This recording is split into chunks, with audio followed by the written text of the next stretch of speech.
Hey skeptics, it's Juliana here. Just letting you know that we're coming towards the end of the first season of The Skeptical Historian. My final episode for 2023 will be released on the 3rd of December, Australian Eastern Daylight Time. And I'll be taking the time off so I can spend the holidays with my family. But fear not. I'll be returning on the first Tuesday in January 2024 with Season 2 of The Skeptical Historian. So have a great holiday, and I'll see you in 2024. It's the evening of the 21st of October 1925, and 3 officers from the licensing branch of the Victoria Police are about to conduct a raid. The licensing branch is responsible for enforcing licensing laws, which regulate the hours hotels can be open, who can and can't sell alcohol, and are also responsible for administering fines to individuals and establishments who openly flout these restrictions. To be honest, in 1925, that's everybody. But on this October night, the police aren't raiding a hotel that dared stay open after 6. They're headed to Bell Street, Fitzroy, to an illegal brothel.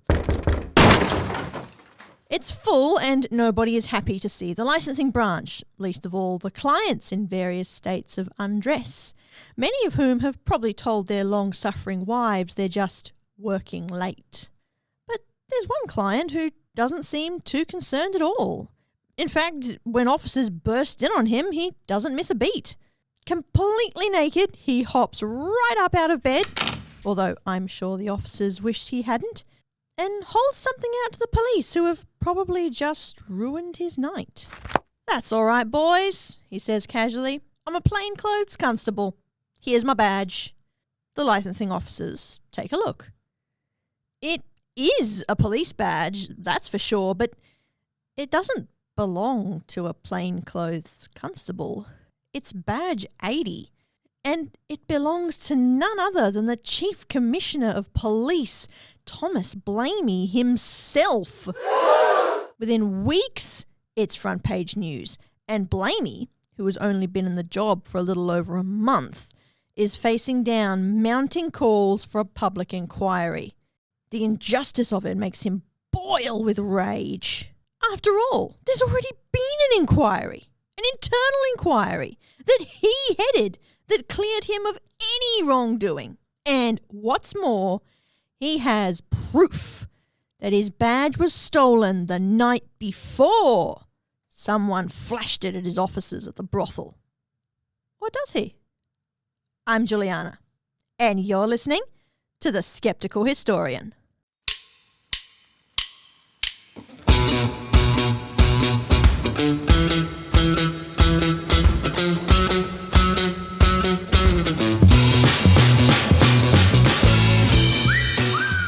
Hello, my fellow skeptics. Thank you so much for tuning in. Before we move into today's episode, I would like to recognise the Wurundjeri, Woiwurrung and Boonwurrung people on whose lands I am podcasting today. I acknowledge their long traditions, their laws, customs, and their ongoing and continuing connection to culture and country. Shout out also, of course, to Studio 4 at the State Library of Victoria, where this episode is being recorded. For more information or to book the studio yourself, please head to www.slv.vic.gov.au. That's statelibraryvictoria.vic.gov.au. The Badge 80 affair, as this event became known, occurred not only at an awkward moment for Commissioner Blamey, but it was also rather inopportune for Victoria Police. Of course, there's probably no good time for the Chief Commissioner to allegedly be found wearing naught but his badge at an illegal brothel, but recent events had made it all the more problematic. To back up a bit, in 1923, just 2 years before, about a third of Victoria's police force, many of them ordinary beat constables, had gone on strike just before the opening of the Spring Racing Carnival, which was then and still is now one of the biggest weekends in the state. Compared to their counterparts in other states, Victoria Police were poorly paid and they worked in shocking conditions. Single policemen were particularly hard hit. They were required to live in barracks where they were never really off duty, and the only leisure activities allowed were playing dominoes or reading. Women were banned from entering the barracks, as were any visitors, and anyone heard conversing, even respectfully, about nationality, religion, or party politics could be punished. The only way out of the barracks was to get married, but whenever police weren't on the beat, they had to be either in a station or in their barracks, so the chances of meeting someone special was slim. They could, of course, go out, but only if they wanted to risk getting caught and being disciplined. Many of these barracks were also not fit for habitation and were contributing to ill health among police officers. Some of the food served was so inedible that police regularly pooled their meagre wages to purchase proper meals for themselves or had to avail themselves to public soup kitchens, and the bathroom facilities were completely inadequate. A later royal commission into the state of police barracks found that many men made the trek to the city baths on Swanston Street, regardless of where in Melbourne they were stationed, just to wash or to relieve themselves because the facilities provided at the barracks were unusable due to uncleanliness or disrepair, or in some cases they just didn't exist. Yes, in some cases, barracks built for police officers to live in had no bathroom or toilet facilities. However, this wasn't new, and it shouldn't have taken a royal commission. This had been known for a really long time, almost a decade, and absolutely nothing had been done. Those police and activists calling for change actually pointed out several times that it was only a matter of time before a barracks building collapsed while dozens of officers slept inside, but their concerns were continually ignored. Police conditions were not voting material. Police could vote. They'd been granted the vote in 1888. But the general public was not concerned with how they lived or the conditions that they lived in. These things didn't win elections, so generally politicians tended to just skip over them. Over and over again, police were told, "There's just no money to fix your barracks." On the other hand, plenty of money could be found to fund the spring racing carnival and to jazz Melbourne up for the so-called celebration that stops a nation.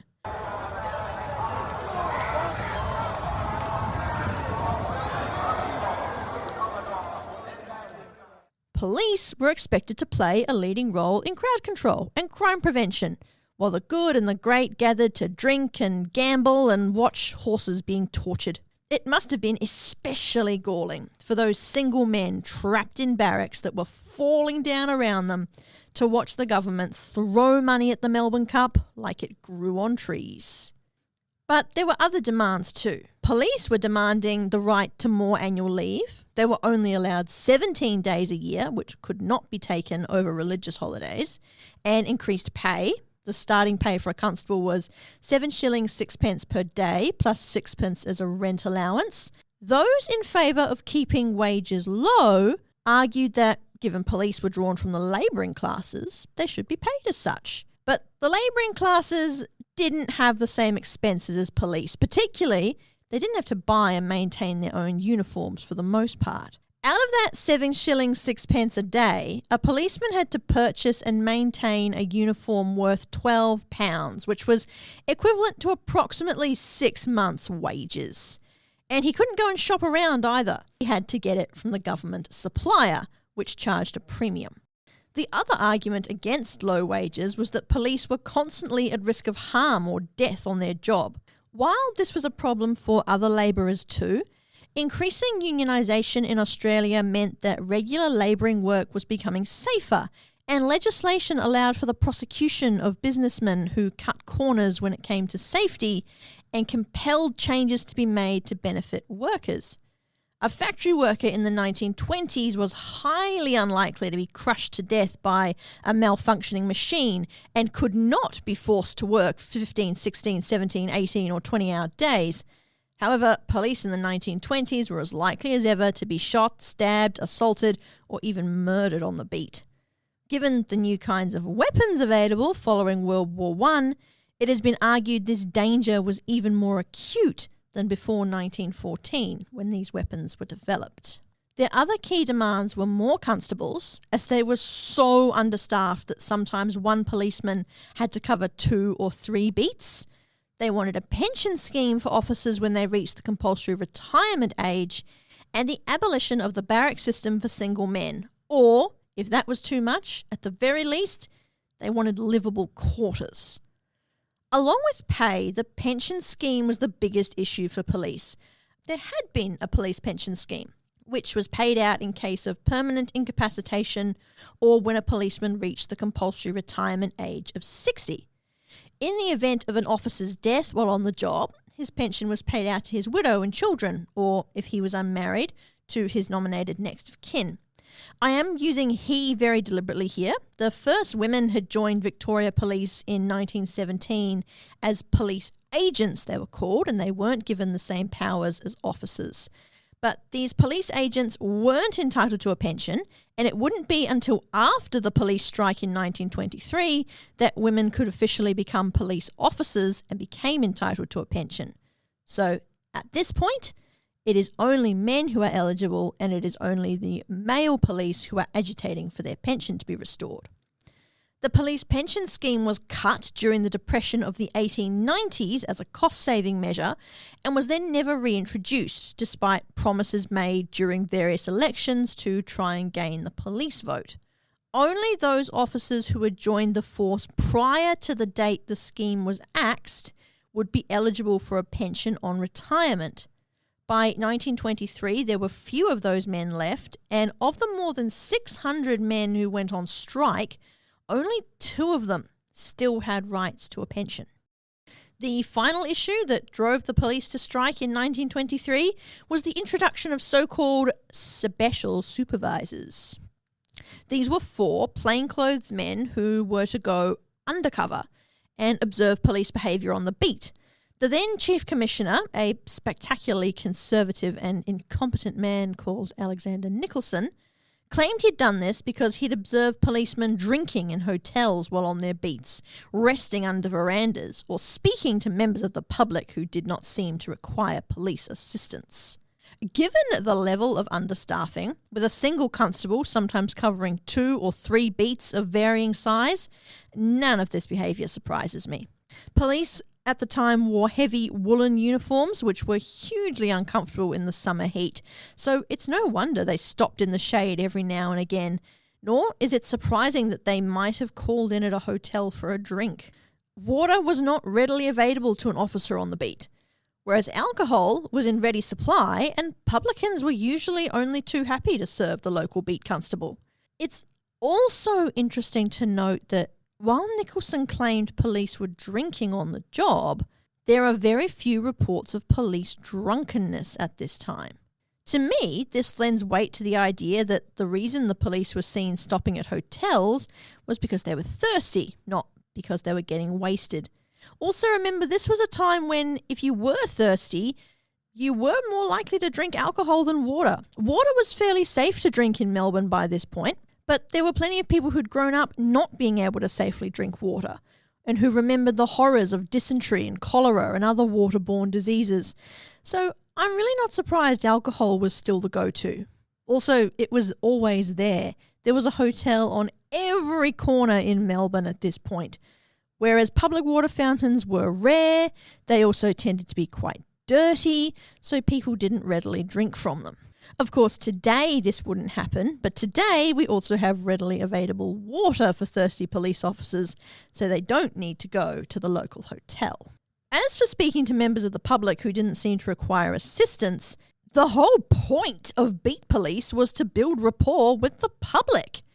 Crime didn't go up exponentially during this period, but Nicholson's decision to employ what his men saw as spies rather than employ the new constables they were asking for was the last straw.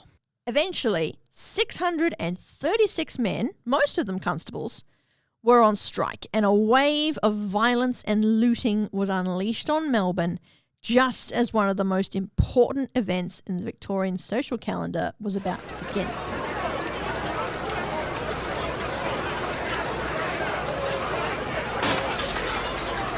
Those few police who were not striking were completely overwhelmed by crowds of looters, while the hotels merrily traded long into the night without a care in the world because there weren't enough detectives to stop them. Or, more correctly, there weren't enough constables to support the detectives who tried to order them to close. 2 men were killed and hundreds were injured over 2 days until order was restored by none other than General Sir John Monash himself. Monash had been the commander of the Australian Imperial Force, or AIF, during the First World War and was one of the few competent men there in a war beset with idiocy and self-aggrandising senior officers. Monash was none of these things, and he was empowered by a panicking parliament to set up a force of special constables with police powers, and so many men volunteered that order was quickly restored. Monash later headed up the Royal Commission into the police strike, which found that the strike could have been avoided if police pay and conditions had been improved prior, and that all the improvements police had been asking for were reasonable. In fact, Monash's commission recommended that all the demands of the strikers be implemented, and by the end of 1923, wages had been raised, pensions reinstated, barracks repaired and properly fitted, and more police had been hired. The special supervisors had actually been dismissed before the strike occurred, but this wasn't actually communicated to the strikers by Nicholson because he was fearful that if he told the strikers this, he would be being seen to kowtow to the rabble. Had he been more forthcoming, the strike might have been prevented or at the very least postponed, as it was these special investigators who were the final straw that broke the camel's back. Unfortunately, the police strike benefited everyone but the strikers, as it were. While the original terms of Monash's commission were to investigate the possibility of reinstatement of the strikers, a change in government during the Royal Commission removed this from the Commission's terms of reference. It had been instituted under a Labour government, and then a Conservative government came in and changed it up. None of the 636 strikers, many of whom were very experienced police who had had no other job but policing, were ever re-employed, and those 2 men who had been entitled to their pensions never received them. While this suited the Conservative government, it was not popular at the time with the police, including those who had not gone on strike, or the public. It meant more police had to be hired to fill those vacancies, as well as extra men to fill out the force that had been depleted before the strike. This left Victoria Police dangerously inexperienced, and even the government knew it. The force of special constables, many who were actually ex-soldiers who had been temporarily brought in to keep the peace, were retained for a further 12 months while the new police were trained, although relations between the 2 groups were never cordial. Nicholson was slammed by the Royal Commission for his actions, but the Conservative government refused to get rid of him, and he remained as Chief Commissioner until Thomas Blamey was appointed on the 1st of September 1925. The appointment of Blamey had been one of Monash's recommendations, and as Blamey himself was a Conservative general, friend of Sir John, and had an excellent military record himself, at a time when such things were considered of supreme importance, he was offered the job. A little over 6 weeks after his appointment, he was found by the licensing branch enjoying himself in the illegal Fitzroy brothel. Or, at the very least, a man brandishing his badge was found there. I'm going to take a break here, and when I get back, we're going to put Blamey under investigation. And I'm back, but it'll take more than a magnifying glass to get to the bottom of this. As mentioned before the break, Thomas Blamey was appointed as Chief Commissioner of Victoria Police in 1925, about 2 years after the police strike. The wounds of this action were still quite fresh, and nobody wanted a repeat. Conditions for police had improved significantly, and new technology, such as the wireless, had brought positive changes to policing, but it was still a generally conservative and reactionary establishment. Putting Blamey, who was a former Army Chief of Staff, at the head of such an establishment was an interesting decision. Some historians have been kind and have called him a complex character, but I think a better description of Blamey would be that he was a bad man who happened to make some good decisions. He did push for his officers to be better paid and set up a fund for police suffering financial hardship. At a time when there were only 2 women in Victoria Police, and quite a few people thought this was 2 women too many, he was unequivocally supportive of bringing in more women and expanding their role, giving them much the same powers as their male counterparts. He also threw his wholehearted support behind the budding wireless patrol, which was reshaping the way police worked, and for the first time introduced a bicycle patrol to respond quickly to disturbances. Blamey also was one of the first chief commissioners to begin to tackle the rising road toll. Motorcars had become popular in Victoria since their introduction earlier in the century and had also become more affordable. This meant there were more cars on the road, and unfortunately this also meant there were more accidents, especially when those roads were filled with pedestrians, horse-drawn vehicles and bicycles, as well as motor cars, and the road safety rules were still being developed. Unlike many police at the time, Blamey saw potential in motor cars, but he was never quite able to convince the rest of the police force of their merit. However, he also saw the soaring road toll and felt that, contrary to community expectations that this was a problem the government needed to solve, that police actually had a role to play in reducing it. He introduced the first traffic patrol system in Victoria's history, and the road toll decreased significantly.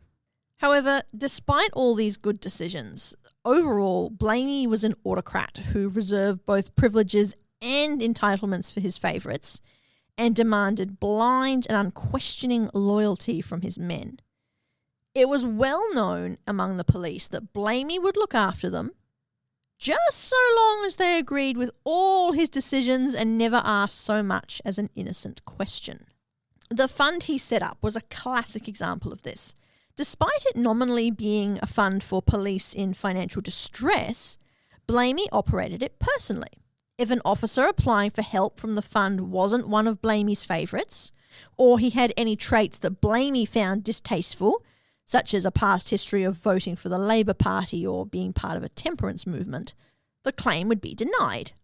There was also at least one occasion when Blamey authorised money be paid from the fund to a senior policeman and personal friend who needed money to cover his gambling debts. While this could be argued to be a form of financial hardship, it was not what the fund had really been set up for. Blamey also kept no official records, the ones we do have come from diaries and other personal sources, of how the fund operated, where the money came from, who it was being paid out to, and what applications were being approved or rejected, and on what grounds this was happening. For the various governments Blamey served under, this was a particular issue. Police were, and still are, public servants, and the governments wanted to see the books of the hardship fund to make sure it was being used appropriately. As Blamey knew full well, it was not being used appropriately, and it was effectively a slush fund, albeit one funded by private donations, that he used to buy loyalty from the police. He denied it was a form of bribery, but I really can't think of any other word to describe a fund that is nominally accessible to everyone in an organisation, but in reality is only for those who behave according to the dictates of the Chief Commissioner, even in their private lives. Blamey was also not squeamish about firing men who expressed even the most mild disagreement with his ideas, and in more than a few cases claimed their dismissal was a result of insubordination or gross misconduct, meaning many forfeited their pensions. When opportunities for promotion came up, despite having set up a system based on examinations and meritocracy, he regularly played favourites and gave positions to men he liked rather than the candidate who scored highest on the exams. He didn't believe in free press either and loathed journalists with a passion that, to be frank, was a bit unsettling. While plenty of powerful people disliked reporters, and plenty still dislike them today, Blamey was exceptional in his hatred. One of his first actions on taking power was to shut down the official police media office, which prevented journalists from getting comment on a case or seeking to speak to police about other matters of public interest. Blamey hoped that by closing the media office, he would not only prevent journalists from being able to report on police at all, but that it would also end criticism of him in the press. He was a notoriously thin-skinned man who hated any criticism, no matter how well deserved. And while he could bully and bribe his men into silence, he couldn't stop the press from printing. This attempt to lock the media out, unsurprisingly, had the opposite effect and made them even more determined to get in. By removing legitimate channels for the media to speak to police and vice versa, leaks actually became more prevalent, and the press began to feel, and not unreasonably either, that Blamey was attempting to remove any avenue for regular police to complain or air grievances. It was this stormy relationship with the press that would eventually be the undoing of Blamey, because no matter how hard he tried, he could never shut the newspapers down entirely. The other thing Blamey hated, perhaps even more than he hated the press, was communism, although, like most people of his time, he didn't really know what it was. While anti-communist sentiment is more often associated with the post-World War II era, there were a series of so-called Red Scares in the 1920s. The Russian Revolution in 1917, and then the catastrophic defeat of the British, American and French-backed forces during the Russian Civil War had shaken the foundations of 20th century society.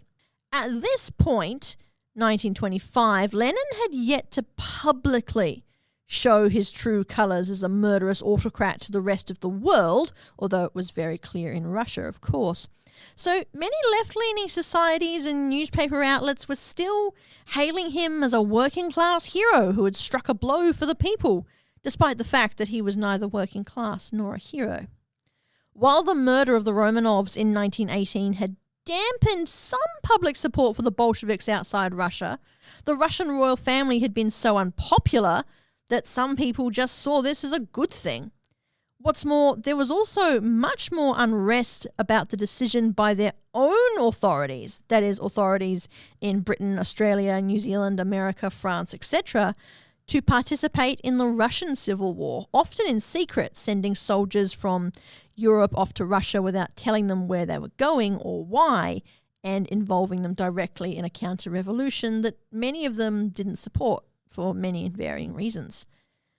I don't have time to go in depth in this episode into the international reaction to the Russian Revolution and the Civil War, but it is a fascinating subject that I will be exploring another time. What is important to note when it comes to men like Blamey is that they feared a Russian-style revolution in their own countries without realising that the social conditions in places like Australia made such a thing very unlikely. Their antagonism was usually driven by fear that they might lose their privileged positions, and so they denigrated any left-wing movement as Bolshevik. In Victoria, for example, a strong trade union movement had existed since the early 19th century, but Blamey believed all unions were communist fronts. This is particularly ironic, given Australia's first unions not only predated the Russian Revolution, but predated communism as a political theory as well. Blamey's hate for trade unions would end in tragedy. During a dock workers' strike in 1928, he ordered police to fire into a crowd of demonstrators. 4 men were injured, and another man, who happened to be an AIF veteran who had served at Gallipoli, and so was believed to be a national Australian hero, was killed. This was not the first time police had intervened in a strike, but it was the first time anyone had been killed. And it was also the first time there had been violence between police and strikers in the 20th century. In 1932, Blamey again set his men on demonstrators after declaring them to be communist sympathisers. 150 unemployed men who had lost their jobs due to the Depression marched along Flinders Street. While the dock workers' action had turned violent, both sides, of course, blamed the other, this action was peaceful. The demonstrators were not armed, and the men intended to march to Parliament House and demonstrate there. Blamey ordered his senior officers to get the police to form up to block the protesters. And when the demonstrators calmly refused to disperse and started looking for other ways to reach Parliament House, Blamey ordered a baton charge. While no one was killed, several people were seriously wounded, and the government was so appalled by what it saw as wanton police violence, quite rightly in this case, that they covered the legal expenses of all the men involved in the demonstration who later came before the courts. The press went on the attack too, savaging Blamey for his orders and the police for following them. It was the beginning of the end for Blamey. While he managed to weather these incidents, he was severely battered by the press, and this just made him more determined to silence them. In turn, the press became even more determined to keep publishing.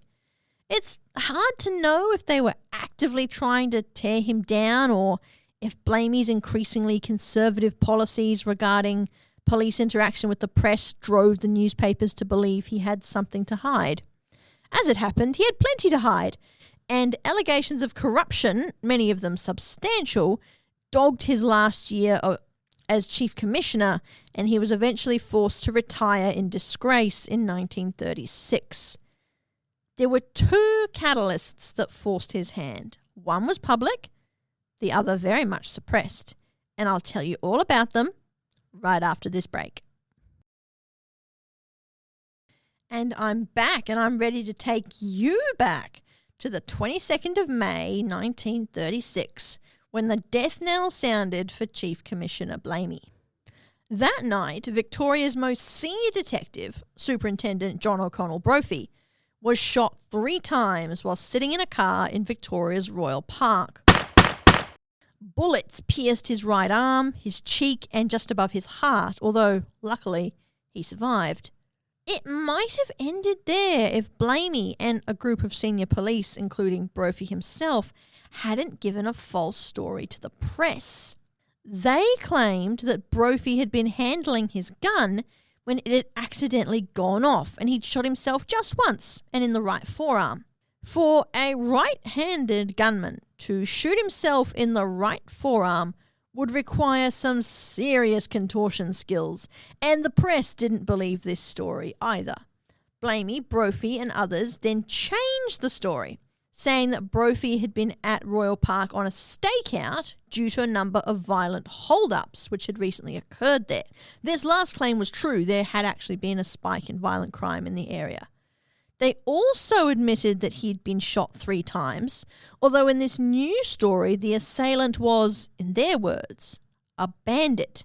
They declined to investigate or alert the press because they didn't want the man to know they were looking for him, because if they did, he'd be more likely to leave the state or flee overseas, they said. Now, I've never shot anyone, let alone Victoria's most senior detective, but if I had, I wouldn't be waiting for my name to appear in the paper before I hightailed it out of town. The police also declined to answer questions about why Brophy had been in the car alone on the stakeout and why he hadn't had any backup. Unsatisfied and smelling a rat, or 2, the press continued to, press for information, and the government began to suspect something was also amiss. Victoria had a conservative government at the time, and such governments had generally backed Blamey, but only just. And to get anything done in the state, they needed the opposition to back them.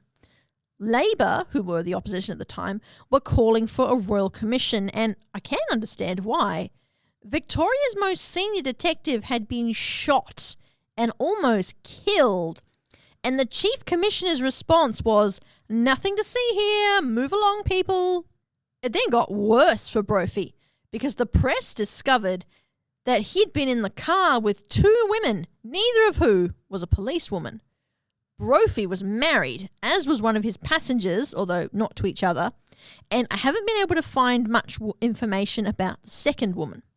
After this discovery, the government could no longer ignore the opposition's calls for a royal commission, and one was convened. The commission found that Blamey, Brophy and other senior police had been lying, surprise, surprise, Although exactly what Brophy and his female companions were doing at Royal Park that night was never ascertained. It certainly wasn't a stakeout, nor was it likely to be any kind of official police business, given his 2 passengers. The papers believed the liaison was sexual, and I admit this theory has merit, but I'm not going to damn anyone for having an affair without further evidence. Brophy claimed that he and his colleagues had lied to protect the reputations of the ladies in question, but the commission disagreed and found everyone had lied to try and protect the reputation of the police force. Blamey came out looking like a man who would rather dedicate police time and resources to a cover-up to protect a friend. The person who shot Brophy was never identified, nor was any investigation into the matter launched, than do his job. Then, while the Royal Commission into the shooting of Brophy and the behaviour of police in its aftermath was still sitting, another expose was published, and this would be the final straw for the embattered Blamey. A senior judge, having finally had enough of parades of injured civilians through his court who had been brutalised by police during interrogations, publicly denounced the police for using what he called third-degree tactics. For years, the rights of detainees had been ignored, and police had been allowed to do whatever they felt like to get a confession if they picked someone for a crime. This often led to assaults and caused problems in court because judges often, and rightly, threw out confessions that had been made under duress and reprimanded police for using brutality in the first place. Many of these people then went on to successfully sue the police for assault, winning payouts and tying up police resources, while the force tried to defend the practice and keep it under wraps. Sir Frederick Mann, Chief Justice of the Supreme Court of Victoria, made it all public in a blistering attack and laid the blame squarely at Blamey's feet. He was, after all, the Chief Commissioner, and ultimate responsibility lay with him. Ordinary Victorians, especially those who did not regularly have dealings with police, were horrified. Blamey was the only scalp from the fallout, and more than a few parliamentarians were delighted to see the back of him. Brophy, in no small part due to his expert detective skills, remained a policeman for the rest of his working life, and his part in a potential cover-up, albeit a very strange one, was never mentioned again. As for Blamey, he would have to wait until the Second World War to salvage his reputation. He returned to the army after leaving the police and served with distinction, although not without controversy, in the Pacific during World War II. He was made a field marshal in 1950 and died in 1951 and was buried with full military honours. By this point, if a few of you are wondering, what about the Badge 80 affair? I don't blame you. I do seem to have gone on a rather meandering path, don't I? But I think the Badge 80 affair is a much more interesting story if you know more about Blamey. Remember, when the Badge 80 affair happened, he'd only been Chief Commissioner for 7 weeks, and the police had recently been overhauled after a strike that had laid bare years of government neglect. Blamey came through the affair by the skin of his teeth, and it haunted him throughout his 11 years as Chief Commissioner as the scandals began to pile up. But let's wind the clock back to 1925 now, to the night the licensing squad burst into the brothel to find Blamey, or at the very least his badge, in the illegal establishment. As we've already ascertained, Blamey was a controversial man who was no stranger to scandal, although he entered the police force with an excellent reputation. But given that the Badge 80 affair happened so early in his career, it really should have been the death knell for it, and he should have been hurriedly replaced by the many other men who had potentially been in line for the job. That he wasn't fired was down to the backing of a Conservative government that, unlike the one which would eventually oust him in 1936, didn't need the opposition's support. Given the instability in the police, the government at the time wouldn't hear of making any changes, and glossed over the badge 80 affair, saying that they were satisfied someone else had stolen Blamey's badge. This was Blamey's story too.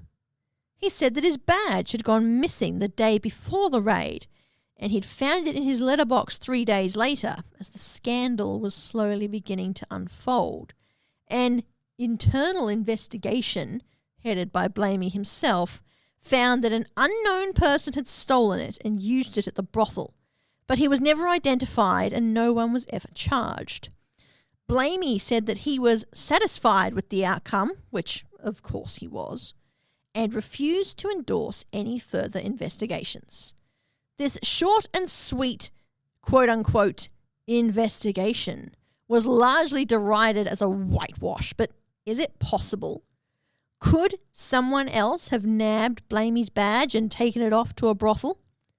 I'm hearing echoes of the missing mace here, and I must confess myself equally unconvinced. Of course, unlike the mace, Blamey's badge was almost certainly in the brothel.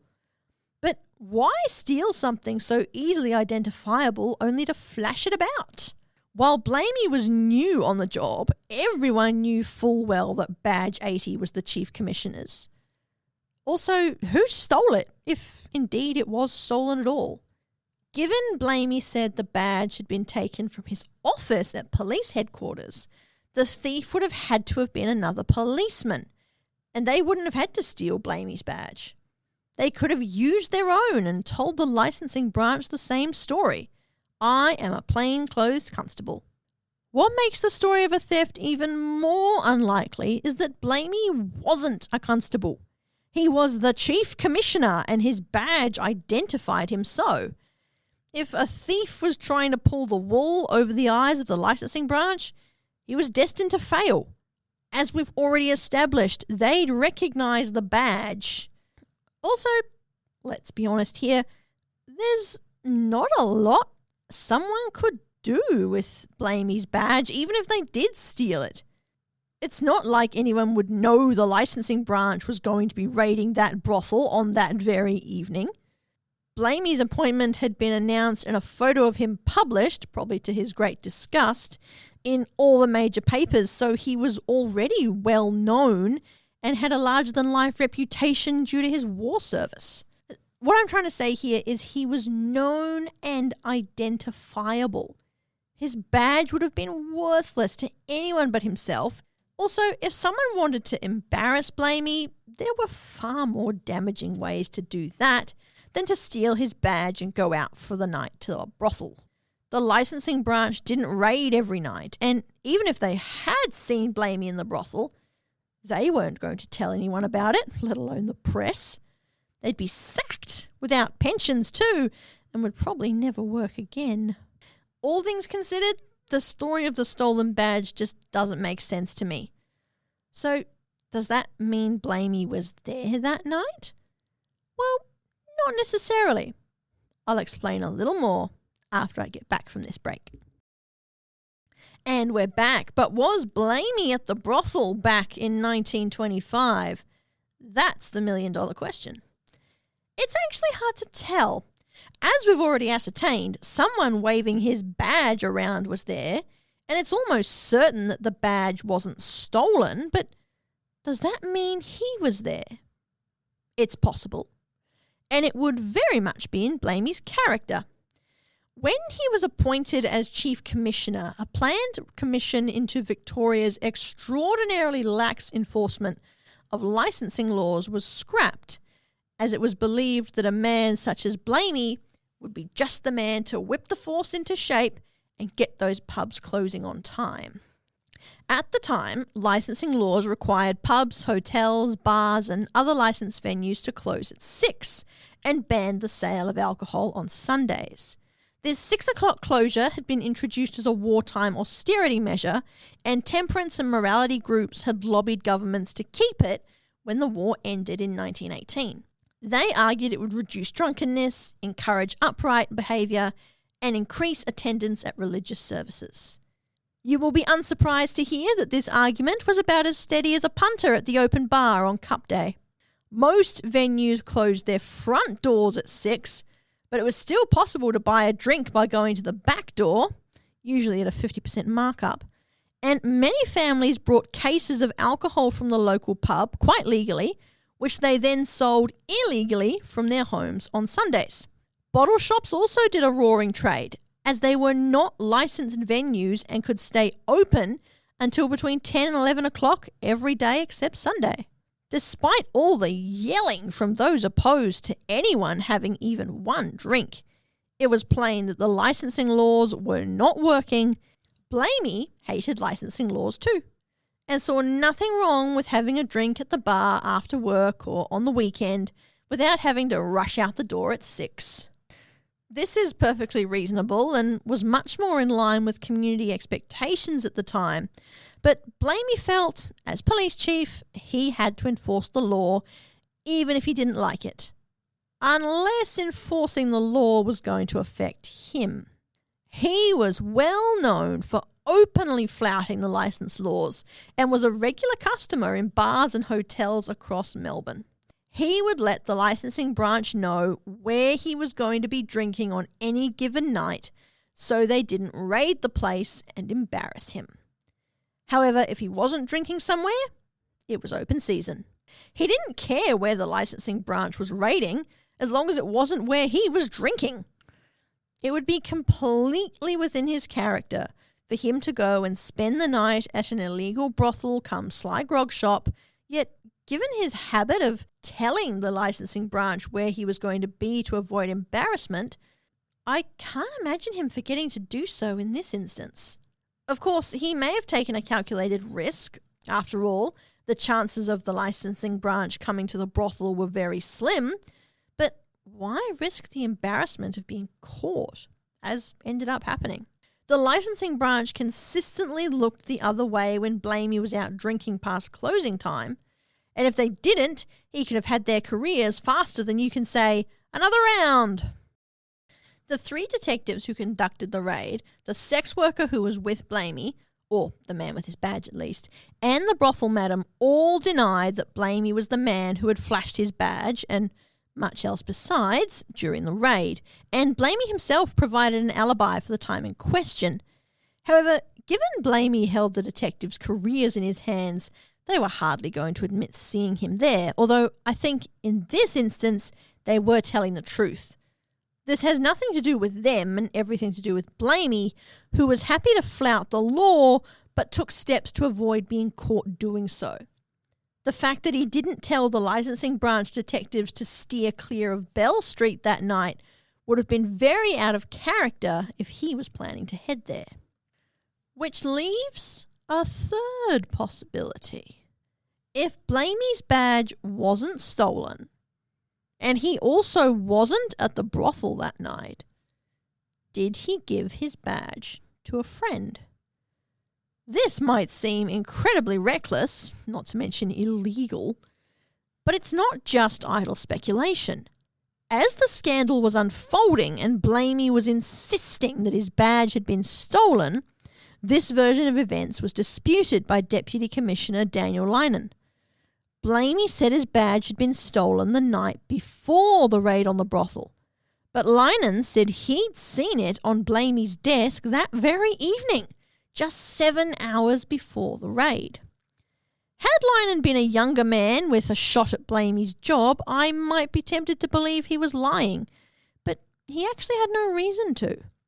He was less than a month away from his 60th birthday and, with it, compulsory retirement. The government, still backing Blamey at this point, accused Lynon of disloyalty, but he stuck fast to his story. He'd seen that badge and Blamey hadn't reported it stolen until it turned up at the brothel. However, the only story investigated was Blamey's claim, and the matter was taken no further than that. Lynon reached pension age before the investigation, which, as we've already discovered, was a joke and a complete whitewash, and retired, and his statement was happily forgotten. Or almost forgotten. In 1954, after the deaths of both Blamey and Lynon, Blamey's biographer John Hetherington gave Lynon's claim new weight.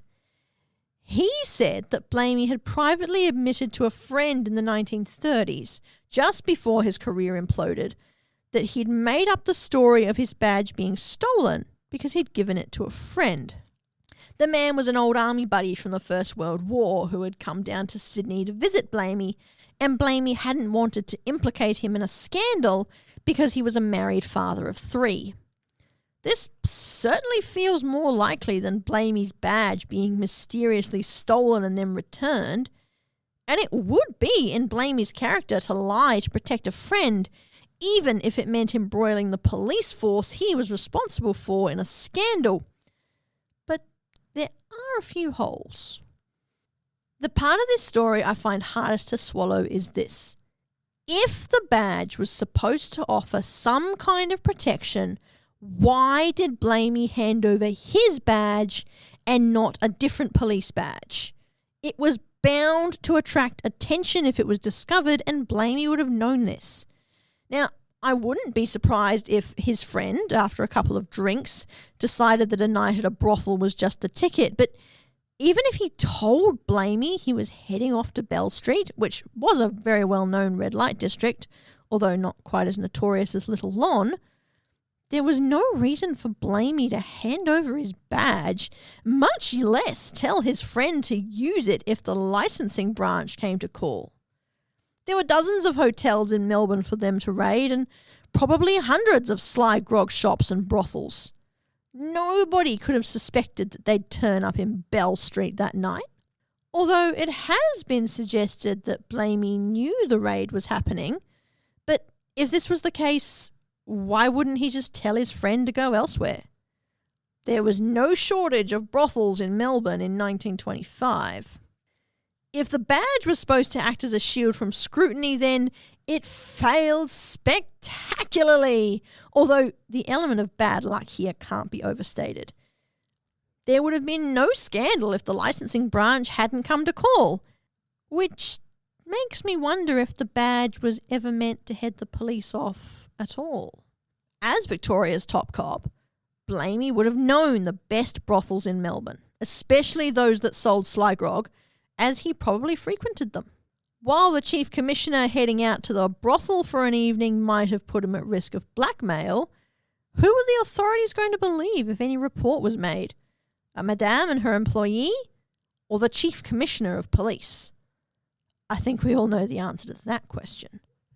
So perhaps, just perhaps, Blamey gave his friend the badge, not as a way to head police off should they come calling, but to ensure the friend got the best service at the brothel. Keeping the Chief Commissioner on side would have been beneficial for any madame, as it reduced the likelihood of raids and arrests and meant clients were more likely to return. Anyone walking into a brothel and flashing badge 80, even if they very obviously weren't Blamey, would have got top-notch treatment for the night. This idea also starts to make more sense when you consider the actions of the man who presented badge 80 to the licensing branch during the raid. Assuming it was Blamey's married friend who was there, he would have had every reason to avoid being caught. While it was sex workers who got arrested under the anti-solicitation laws of the time, clients would often find their names in the paper over the following days, which was extremely embarrassing and had the potential to blow up careers, end marriages, and result in social isolation. Once more, assuming Blamey's friend had been given the badge to get special treatment, he might have thought flashing it at the officers and saying he was a plainclothes constable would get them to leave. Being an army man from Sydney, he wouldn't know that each police officer's badge had a unique number, or that they could be identified, or that everyone in Melbourne knew that badge 80 was Blamey's. The licensing branch would have known immediately that he was lying, but that badge that might just have got him some special treatment at the brothel certainly got him special treatment from the licensing branch. They weren't prepared to press for an investigation into anybody close enough to the Chief Commissioner to be carrying his badge, knowing that Blamey would end their careers without hesitation if they did so. So, looking at everything, Here's my theory of what happened during the Badge 80 affair. Blamey meets up with his old army friend and they go out for drinks, with Blamey telling the licensing branch which hotel they'll be at so they don't get raided. Blamey's friend decides to spend a night on the town and Blamey gives him his badge and possibly recommends a good spot and tells him to use it to get the best service when he gets there. Unknown to Blamey, the licensing branch have decided to leave the hotels alone tonight and instead are going to raid a brothel suspected to be doubling as a sly grog shop. They come spilling through the doors of the Bell Street brothel and into the bedrooms where they encounter Blamey's old friend.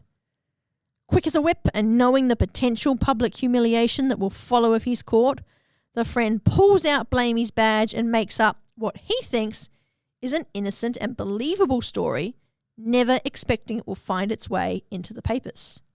By the time the Badge 80 affair is exposed, he's back in Sydney with his wife and children, and no one is any the wiser.